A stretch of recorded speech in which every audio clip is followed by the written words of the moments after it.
பாருங்க இந்த முனையில் கல்யாண குஞ்சின்னு வீடு இருக்கு. அந்த வீடு 300 ரூபாய்க்கு கொடுத்துட்டு போனாங்க. அது இன்னைக்கு வந்து 10 கோடி போகுங்க. நம்ம வீட்டிலே கொடுத்துன்னு வருவாங்க, நமக்கே காசு கொடுப்பாங்க, நம்ம வீடே வாங்கிடுவாங்க. இவங்க பொழைக்க வந்தவங்க நம்ம தமிழால அவங்க கிட்ட ஏமாறுறோம், அவ்வளோதான் வித்தியாசம். நம்ம ஆளுங்க தமிழ் ஆளுங்க முஸ்லீமுங்கிற விஷயம் அது இல்லை. மாரடிஸை பொறுத்த வரைக்கும் எப்படின்னு கேட்டிங்கன்னாக்கா அவங்களுக்குன்னு ஒரு அசோசியேஷன் இருக்குது. இப்போ நீங்கள் எதுவுமே இல்லை வெளியூர்லேருந்து வரீங்க அப்படின்னாக்கா உங்களுக்கு என்ன பண்ணுவாங்கனாக்கா அவங்க அசோசியேஷனில் ஜாயின் பண்ணி அவங்களே ஒரு கேஷும் உங்களுக்கு இது பண்ணுவாங்க. ஹேண்ட் லோன் மாதிரி ஒரு 15 lakhs இல்லை 20 lakhs அந்த மாதிரி கொடுத்து என்ன பண்ணுவாங்கன்னு கேட்டிங்கன்னா உங்களுக்கு பிஸ்னஸ் அவங்களே காமிச்சு கொடுப்பாங்க. வட்டிக்கு நீங்கள் விட்டு இந்த மாதிரி விஷயம் பண்ணுங்கன்னு. சென்னையோட முதுகெலும்புன்னு பார்த்தீங்கன்னாக்கா மண்ணடி ப்ளஸ் இந்த சோகார்பேட் இந்த மாதிரி தான். எப்படின்னு கேட்டிங்கன்னா இந்த இடத்துல தான் எல்லா ஃப்ளூயண்ட்டும் எப்படின்னு கேட்டிங்கன்னாக்கா லிக்விட் கேஷ்லேருந்து எல்லா விஷயமும். இப்போ நம்ம பான் ப்ரோக்கர்ஸ்லாம் இருக்காங்க இல்லையா, பான் ப்ரோக்கர்ஸ்லாம் என்ன பண்ணுவாங்கன்னாக்கா அடகு வச்ச இது பொருள் எடுத்துகிட்டு வந்து இங்கே தான் கேஷ் ஆக்கி லிக்விட் ஆக்கி எடுத்துகிட்டு போவாங்க. 40 வருஷம் முன்னாடி எவாகேஷன் ஒன்று வந்தது. அந்த எவாகேஷனில் இங்கே எல்லாருமே கோம்டி செட்டியாருங்க வீடு இருந்தாங்க.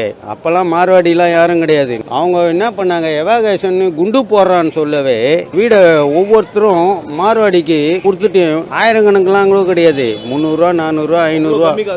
ஆமாம் பாருங்க இந்த முனையில் கல்யாண குஞ்சின்னு வீடு இருக்கு. அந்த வீடு 300 ரூபாய்க்கு கொடுத்துட்டு போனாங்க. இப்போ அதோட மதிப்பு எவ்வளோ இருக்கும்? அது இன்னைக்கு வந்து 10 கோடி போகுங்க. ஆளுங்களே எடுத்துங்களேன், எம்சி ரோட்ல துணி கடை வச்சிருக்கான்னாக்கா அவன் 50 ரூபாய்க்கு தான் கொடுப்பான் நமக்கு ஹோல்சேல்லையே. ஆனால் மார்வாடி எங்கேருந்து ஊர்லேருந்து வெளியூர்லேருந்து இங்கே வந்தவன் 30 ரூபாய்க்கு கொடுக்குறான் நமக்கு. ஏன்னா அவனோட பிஸ்னஸ் எத்திக்ஸே யாருக்குமே சொல்லிக் கொடுக்க மாட்டானுங்க. ஸோ நம்ம ஆளுங்களை பொறுத்த வரைக்கும் அந்த விஷயம் எப்படின்னா நம்மளா கஷ்டப்பட்டு ஏதாவது இருக்கிற வரைக்கும் பண்ணால் மட்டும்தான் உண்டே தவிர முன்னுக்கு வர்றது கஷ்டம் சோகார்பேட்டில் இருந்து எனக்கு தெரிஞ்சு. அவங்கள மாதிரி ஐடியாலாம் நமக்கு வராசில்ல. அவங்களுக்குள்ள இருக்கிற ஒருத்தமா நம்ம மனுஷால் கிட்ட இல்லை. அவங்க கெட்டுன்னு வந்தாலும் 4 சேட்டு ஒன்றா சேருவான், மீட்டிங் போடுவான், அவனுக்கு ஒரு கடை வச்சு தருவான், அவனை பழக்க வைப்பான். வர லாபத்தில் 3ல் ஒரு பாகம் கோயிலுக்கு கொடுக்கணும். அது மாதிரி ஐடியாலாம் ஒத்துமெல்லாம் அவங்க கிட்ட இருக்கு, ஆனால் நம்ம கிட்ட இல்லை. தமிழ் ஆளுங்களை எடுத்துக்கலாமே. இப்போ வெளியில் வேற தமிழ்நாட்டிலே பிறந்து இங்கேயே இருந்து சவுகார்பேட்டில் வந்து செட்டில் ஆகி இங்கே அந்த பணக்காரங்களா ஆகலான்னு ஓப்பனாகவே கேட்குறேனே, அந்த பணக்கார ஆகிறதுக்கு வாய்ப்பு இருக்குமா? வாய்ப்பு கிடையவே கிடையாது. ஏன் அப்படின்னு கேட்டிங்கன்னாக்கா இங்கே இருக்கிறவங்க யாருமே எந்த ஒரு பிஸ்னஸும் சொல்லி கொடுக்க மாட்டாங்க.